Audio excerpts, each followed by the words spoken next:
اب اگلی جو آیت ہے 144، یہ بڑی اہم آیت ہے سورہ آل عمران کی. اس میں اس واقعے کی طرف اشارہ ہے جو اللہ کے محبوب صلی اللہ علیہ وآلہ وسلم کی شہادت کی خبر جو ہے وہ مشہور ہو گئی تھی. المستدرک للحاکم میں ڈیٹیل کے ساتھ پوری حدیث ہے کہ نبی علیہ السلام کو زخم اتنا لگا کہ آپ کا اتنا خون بہہ گیا کہ آپ بے ہوش ہو گئے. اس کی وجہ سے یہ چیز مشہور ہوگی کہ آپ شہید ہو گئے.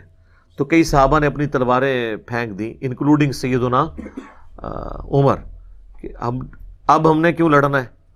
تو اللہ تعالیٰ نے اس کے اوپر گرفت فرمائی کہ نبی علیہ السلام کا سٹیٹس ایک انسان والا ہے. ان سے پہلے بھی جتنے پیغمبر گزرے وہ بھی انسان تھے اور انسان کو ظاہر موت آئے گی. تو اس کا یہ مطلب نہیں ہے کہ تم نے دین سے الٹے قدم پھر جانا ہے. یہ دین جو تم نے قبول کیا ہے یہ اللہ کے نبی علیہ السلام کے اوپر یا اللہ کے اوپر کوئی احسان نہیں ہے، یہ تمہارا اپنے اوپر احسان ہے. اگر ثابت قدم رہو گے تو اللہ تعالیٰ تمہیں جزا دے گا، اور اگر جو کوئی دین سے الٹے قدم پھرے گا تو اللہ کا کچھ بگاڑ نہیں سکے گا. تو اس حوالے سے یہ آیت مبارکہ ہے. وما محمد الا رسول، اور دیکھو محمد تو نہیں ہے مگر ایک رسول. قد خلت من قبلہ الرسل، ان سے پہلے بھی کئی رسل گزر چکے ہیں. افا اماتا، اگر یہ پاکستان میں شہید ہو جائیں اور عربی میں مر جائیں، کیونکہ یہ ماتا کا ترجمہ تو پاکستان میں شہید کیا جاتا ہے نا، حالانکہ شہید بھی عربی زبان کا لفظ ہے، وہ انتقال یا وصال شریف کیا جاتا ہے. بلکہ افا اماتا او قتلا، یا شہید ہو جائیں پاکستان میں اور عربی میں قتل کر دیے جائیں. قتلا انقلبتم علی اعقابکم، تو کیا تم اپنے دین سے الٹے قدم پھر جاؤ گے. ومن ینقلب علی عقبیہ، تو جو کوئی بھی اپنے دین سے الٹے قدم پھرے گا، فلن یضر اللہ شیئا، تو وہ اللہ کا کچھ نہیں بگاڑ سکے گا، یعنی وہ اپنا ہی نقصان کر لے گا. وَسَيَجْزِي اللَّهُ الشَّاكِرِينَ، اور ان قریب اللہ تعالیٰ جزا دے گا شکر گزاری کی روش اختیار کرنے والوں کو. اور شکر گزاری کیا ہے؟ ٹوٹل اوبیڈینس اللہ کی.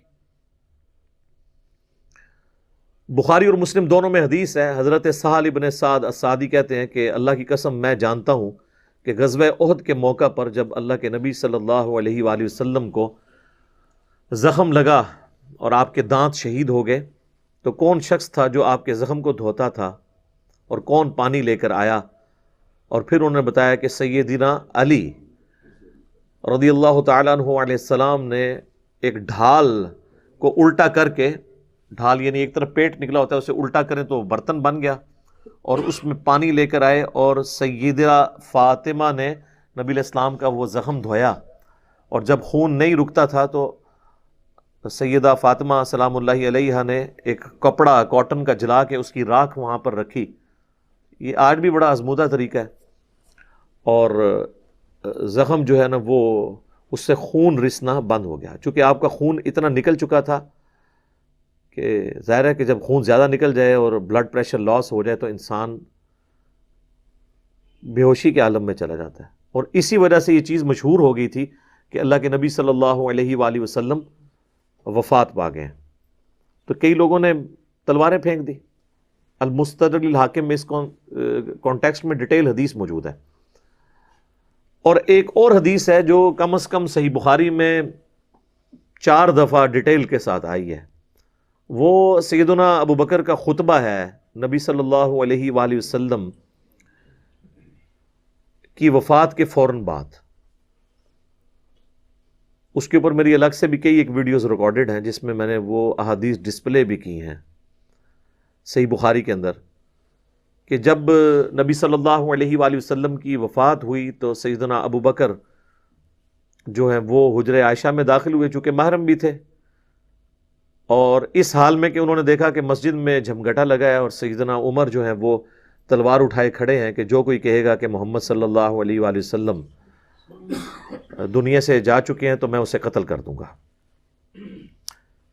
سیدنا ابو بکر حجرہ عائشہ میں داخل ہوئے، اللہ کے نبی صلی اللہ علیہ وآلہ وسلم کے مبارک چہرے سے کفن ہٹایا اور آپ کے ماتھے پر بوسہ دیا اور کہا اے اللہ کے رسول، اللہ تعالیٰ آپ پر 2 موتیں کبھی جمع نہیں کرے گا. ایک موت آپ کا مقدر تھی، وہ تو آپ کو آنی تھی، یعنی ہر انسان کے لیے ایک ہی موت ہے، دوسری موت نہیں.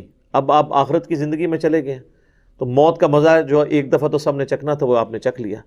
یہ دو موتیں جمع نہیں کرے گا، اس کا مطلب یہ تھا کہ سیدنا عمر کو جو یہ غلطی لگ گئی تھی کہ شاید نبی علیہ السلام ڈورمنٹ پوزیشن میں چلے گئے ہیں اور آپ دوبارہ دنیا میں واپس آ جائیں گے، جس طرح کہ سیدنا موسیٰ علیہ السلام کوہ طور سے واپس آئے تھے، تو اس کی آپ نے نفی کی کہ نہیں، اس طرح نہیں ہو سکتا، ایک ہی دفعہ موت آنی ہوتی ہے، اب حضور کو موت آئی، اب آپ دنیا میں واپس نہیں آئیں گے۔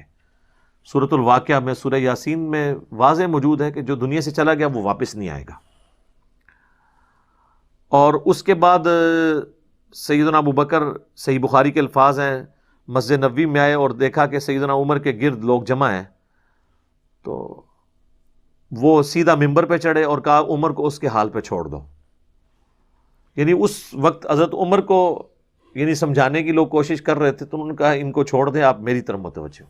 چونکہ سیدنا ابوبکر کا ایک مرتبہ اس حوالے سے سیدنا عمر سے بھاری تھا، لوگ ان کی طرف متوجہ ہوئے، تو انہوں نے ممبر پر چڑھتے ہی پہلا جملہ حمد و ثناء کے بعد جو بولا، وہ پاکستان کے قانون 295C میں کروڑوں لوگ شاید اسے گستاخانہ جملہ سمجھتے ہیں، اگر ان کو پتہ نہ ہو کہ یہ سیدنا ابوبکر کا خطبہ ہے۔ ہم نے سوشل ایکسپیریمنٹ بھی کیا ہے اس پہ، کسی کو بتایا کہ بھئی یہ دیکھیں، اگر کوئی شخص یہ کہے کہ جو شخص محمد کی عبادت کرتا تھا وہ جان لے کہ محمد مر چکے ہیں، اور جو اللہ کی عبادت کرتا ہے وہ جان لے کہ اللہ زندہ ہے، اسے کبھی موت نہیں آئے گی، تو آگے سے جواب سننے کو ملا یہ کون گستاخ ہے جس نے یہ بات کی ہے؟ کوئی بھی نہیں، حضور کی تو عبادت کوئی بھی نہیں کرتا ہے، کون جملے بنا دو۔ تو ہم نے بتایا یہ بخاری شریف میں کم از کم 4 جگہ موجود ہے، وما محمد الا رسول، تو قرآن میں آیا نا۔ صحیح بخاری میں حضرت ابوبکر کے خطبے کے الفاظ یہ ہیں، من کان یعبد محمدا فان محمدا قد مات، جو کوئی بھی تم میں محمد کی عبادت کرتا تھا تو جان لے کہ محمد مر چکے، مات کے الفاظ ہیں۔ ومن یعبد اللہ، اور جو کوئی اللہ کی عبادت کرتا ہے یا کرے گا، مضارع کا صیغہ استعمال ہوا ہے، فإن اللہ حی لا یموت، تو بے شک اللہ تعالیٰ زندہ ہے، اسے کبھی موت نہیں آئے گی۔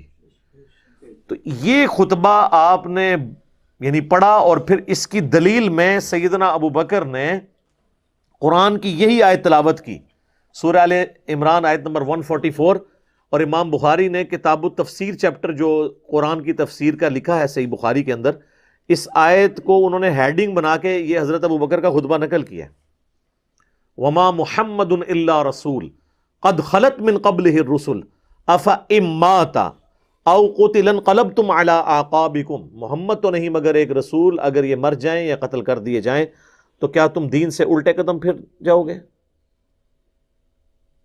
اور جو کوئی دین سے الٹے قدم پھرے گا تو اللہ کا کوئی نقصان نہیں کرے گا، اور اللہ تعالیٰ ثابت قدم رہنے والوں کو جزا دے گا، جو شاکرین ہوں گے، شکر گزاری کی روش اختیار کرنے والے۔ پھر آپ نے اگلی ایک اور آیت تلاوت کی، سورہ الزمر کی آیت نمبر 30، انک میت وانہم میتون، اے نبی بے شک تمہیں بھی مرنا ہے اور تمہارے مخالفین کو بھی مرنا ہے۔ وہ آیت بھی آپ نے تلاوت کی۔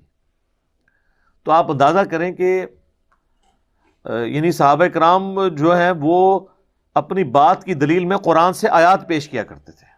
وہ کہتے ہیں نا ساڑھے خلاف آیتاں پڑھ دینے جی قرآن تو، بھئی قرآن اگر تھوڑے خلاف آیت ہے نا تو تسی مسلمان نہیں ہو، کیونکہ مسلمان تو وہ ہوتا ہے کہ جو قرآن کے مطابق ہو، نہ کہ یہ کہ اس کے عقیدوں کے خلاف قرآن میں آیت آ جائے۔ تو اگر کوئی کہہ رہا ہے ساڑھے خلاف آیتاں پڑھ دے تو سمجھ لو کہ پھر تسی تو کافر ہی ہوئے نا، مسلمان کے خلاف تو قرآن کی آیت نہیں پڑھی جا سکتی نا۔ اگر آپ کا وہ عقیدہ ہے تو آپ کے خلاف کہاں سے ہوگی؟ تو صحابہ کرام دیکھیں کہ قرآن سے دلیل پیش کیا کرتے تھے، یعنی وہ اپنی بات کی دلیل بھی قرآن سے پیش کرتے تھے۔ لیکن یہاں پہ ایک بڑی حیران کن چیز ہے جس کو میں نے ہی پوائنٹ آؤٹ کیا ہے، میں نے کہیں پڑھے ہوئے نہیں یہ دیکھا، حالانکہ یہ بہت ضروری تھا کہ اس چیز کو ہائی لائٹ کیا جاتا، کہ حضرت ابوبکر نے ایک فرضی جملہ کیوں بولا؟ کوئی ضرورت نہیں تھی، اور جملہ بھی ان لوگوں کے سامنے بولا کہ جن میں سے کوئی بھی رسول اللہ کی عبادت نہیں کرتا تھا۔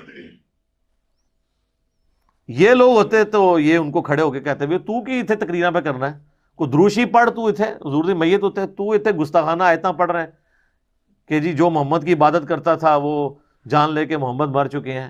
ایک اتنے لکھے ہے قرآن، کون ہی گلا بنانا ہے، سیدھے کوئی عبادت نہیں کرتے، خود سے ہی باتیں بناتے ہو. سیدنا ابوبکر نے بیسیکلی امت کو یہ میسج دیا کہ نبی علیہ السلام کی تعلیم یہ ہے کہ آپ کو بت نہیں بنانا. اور اس پہ میں بولا کرتا ہوں کہ یہ محمد رسول اللہ صلی اللہ علیہ وآلہ وسلم کی کامیابی ہے کہ آپ نے ایسی ٹیم اپنے بعد چھوڑی ہے جو ان کی میت پہ ان کے فضائل بیان نہیں کر رہی، توحید بیان کر رہی ہے. کیونکہ ان کو پتا تھا کہ محمد رسول اللہ سے بھی آلموسٹ 500-600 سال پہلے ایک شخصیت دنیا میں گزری جس کے نام پہ دنیا کا سب سے بڑا شرک ہو رہا ہے، عیسیٰ ابن مریم. نبی صلی اللہ علیہ وآلہ وسلم نے ایک دوسرا عیسیٰ ابن مریم بن جانا تھا اگر صحابہ کرام شروع میں اس معاملے کو کل نہ کرتے. اور یہ انہوں نے اپنی ذاتی اختراع نہیں تھی، یہ نبی علیہ السلام کی مبارک تربیت کا اثر تھا. کیونکہ صحیح بخاری میں موجود ہے، دیکھنا میری شان کو اس طرح بلند نہ کرنا جس طرح عیسیٰ ابن مریم کے ماننے والوں نے ان کو ان کی شان میں بڑھا دیا، ڈیوینٹی ان کے بارے میں کلیم کر دی. میں اللہ کا بندہ اور اس کا رسول ہوں، مجھے اللہ کا بندہ اور اس کا رسول ہی کہنا. تو دیکھ لیں سیدنا ابوبکر نے عقیدہ توحید اس وقت امت میں راسخ کیا. یہاں تو کوئی پیر کوئی بزرگ مر جاتا ہے نا تو اس کی شان میں نغمے بنا لیے جاتے ہیں. یہ بھی دیکھ لیں آپ، کل خادم رضوی صاحب کی ڈیتھ کے اوپر وہ کسی نے راتوں رات بیٹھ کے ترانہ بھی لکھ لیا ہے، اور وہ ترانہ انہوں نے بڑے اچھے انداز میں اس کو گا بھی دیا ہے، اور ان کی میت کے اوپر وہ چل بھی رہا ہے. اور نبی علیہ السلام سے زیادہ تو کوئی تعریف کے لائق نہیں ہے نا مخلوقات میں، لیکن آپ کی میت کے اوپر کوئی درود شریف کی کوئی گھیٹیاں نہیں پڑیاں جا رہی ہیں، کوئی چادر نہیں کھلاری ہوئی، توحید کا خطبہ بیان ہو رہا ہے کہ اللہ کے نبی فوت ہو چکے ہیں.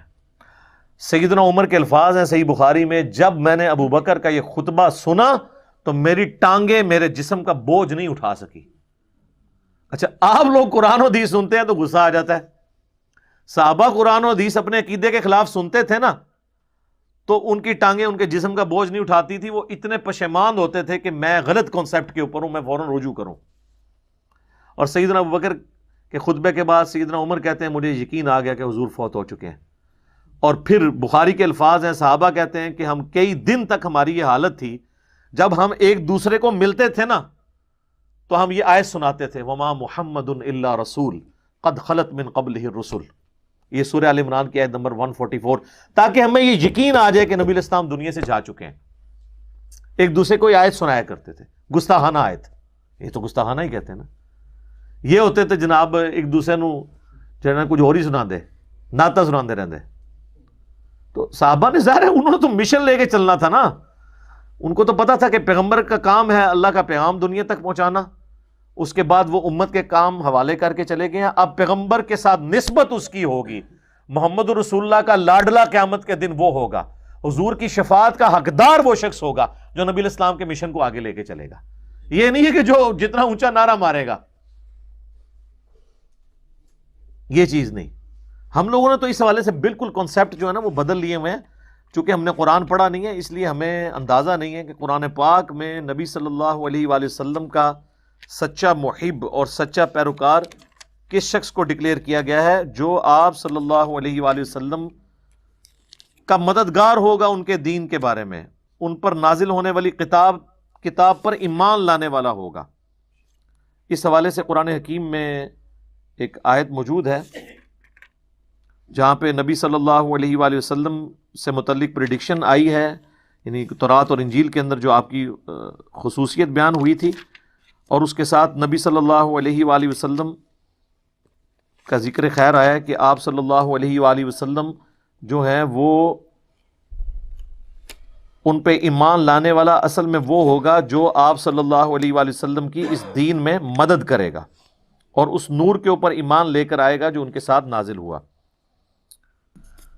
یہ بڑی سخت آیت ہے جی، یقین کریں انسان ہل جاتا ہے جتنی بار اسے پڑھتا ہے. آیت نمبر ہے 157 اور 158. الذین یتبعون الرسول النبی الامی الذی یجدونہ مکتوبا عندہم فی التوراۃ.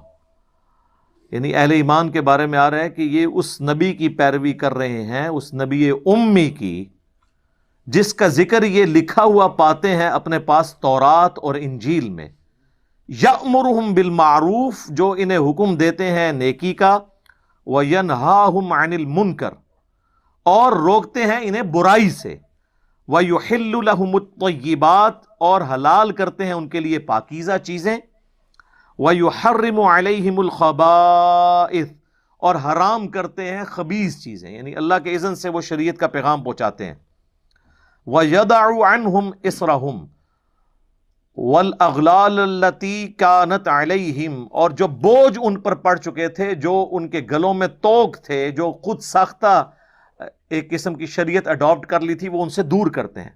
فَالَّذِينَ آمَنُوا، پس جو ان پر ایمان لائے، بِهِ، اس کے اوپر جو ان کے ساتھ نازل ہوا، وَعَزَّرُوا، اور ان کی عزت کرے، وَنَصَرُوا، اور ان کی مدد کرے، وَاتَّبَعُوا النُّورَ الَّذِي أُنزِلَ مَعَهُ، اور اتباع کرے اس نور کی جو ان کے ساتھ نازل ہوا، یعنی قرآن۔ اولئک هم المفلحون، یہی لوگ ہیں جو کہ فلاح پانے والے ہیں۔ یعنی اللہ تعالیٰ فرما رہا ہے کہ نبی صلی اللہ علیہ وآلہ وسلم کا سچا امتی کون ہے؟ جو کہ ایمان لے کر آئے ان پر، اس کے بعد ان کی عزت کرے۔ یہ تو دونوں آسان کام ہے۔ ایمان بھی لاتے ہیں لوگ، عزت ضرورت سے زیادہ کر رہے ہیں۔ ظاہر ہے کہ جب یہ کہیں گے خدا کا پکڑا چھڑائے محمد، محمد کا پکڑا چھڑا کوئی نہیں سکتا، غلو کر رہے ہیں۔ رسول اللہ کے سامنے یہ کوئی جملہ بول سکتا ہے؟ اللہ جس کو پکڑ لے گا نا، نبی علیہ السلام اس کو چھڑوائیں گے نہیں، نبی علیہ السلام چھڑوائیں گے اس کو جس کو چھوڑنے کا اللہ اذن دے گا۔ دھونس کے ساتھ کوئی کسی کو نہیں چھڑوا سکتا۔ شفاعت بالاذن ہے۔ ہر دفعہ نبی علیہ السلام جا کے سجدہ کریں گے اور اللہ تعالیٰ اذن عطا فرمائے گا اور مقرر کرے گا تعداد کہ اتنے لوگوں کو جن کا ایمان اس لیول کا ہے اب ان کو نکال لیں، جن کا ایمان اس لیول کا ہے ان کو نکال لیں۔ نبی علیہ السلام اپنی مرضی سے کچھ نہیں کر سکتے، یہ تو عقیدہ ہی گستاخانہ ہے۔ تو اللہ تعالیٰ ہمارا ایمان لاؤ اس نبی کے اوپر، عزت کرو، وَنَصَرُوا، اور مدد کرو ان کی کاز میں، ان کے مشن میں، وَاتَّبَعُوا النُّورَ الَّذِي أُنزِلَ مَعَهُ، اور اتباع کرو اس نور کی جو ان کے ساتھ نازل ہوا، یعنی قرآن۔ اولئک هم المفلحون، ایسے لوگ ہیں فلاح پانے والے، یہ لوگ فلاح پائیں گے۔ تو فلاح کے لیے صرف ایمان لانا ضروری نہیں ہے، بلکہ رسول اللہ کی مدد بھی کرنی ہے، آپ کی عزت اور تعظیم کے ساتھ آپ کی مدد اور قرآن کی پیروی۔ تو صحابہ اکرام نے حضور کی میت کے اوپر عقیدہ راسخ کر کے بالکل صحیح بات بتا دی، اور آپ دیکھیں صحابہ کو کبھی یہ وہم بھی نہیں آیا تھا کہ نبی علیہ السلام سے ہم نے جا کے اب ڈائریکٹ کوئی بات کرنی ہے، ورنہ آپ دیکھیں حضور کی میت رکھی ہوئی ہے، صحیح بخاری میں ڈیٹیل موجود ہے، میرا ایک کلپ بھی ریکارڈڈ ہے، سیدہ فاطمہ کا قاتل کون، اس میں نے ڈیٹیل سے سقیفہ بنی ساعدہ کی حدیث بیان کی تھی کہ کسی کے دماغ میں بھی یہ مشورہ نہیں آیا کہ نبی علیہ السلام سے آپ کی ابھی میت باہر ہے، ابھی تو قبر میں نہیں گئے، جو لوگ قبر پہ جا کے مانگتے ہیں اور بزرگ بابوں کی، رسول اللہ تو ابھی ان کی میت باہر رکھی ہوئی ہے، جا کے آپ کے میت سے جا کے پوچھ لیں کہ یا رسول اللہ بتائیں آپ کا سکسیسر کون ہے آپ کے بعد۔ کسی کو وہم نہیں آیا۔ بعد کے لوگ پتہ نہیں کیا کیا دعوے کرتے ہیں۔ تو یہ چونکہ آیت اس جگہ پر پڑھی گئی، اس لیے میں نے اس کانٹیکسٹ میں بخاری کی وہ حدیث بیان کر دی۔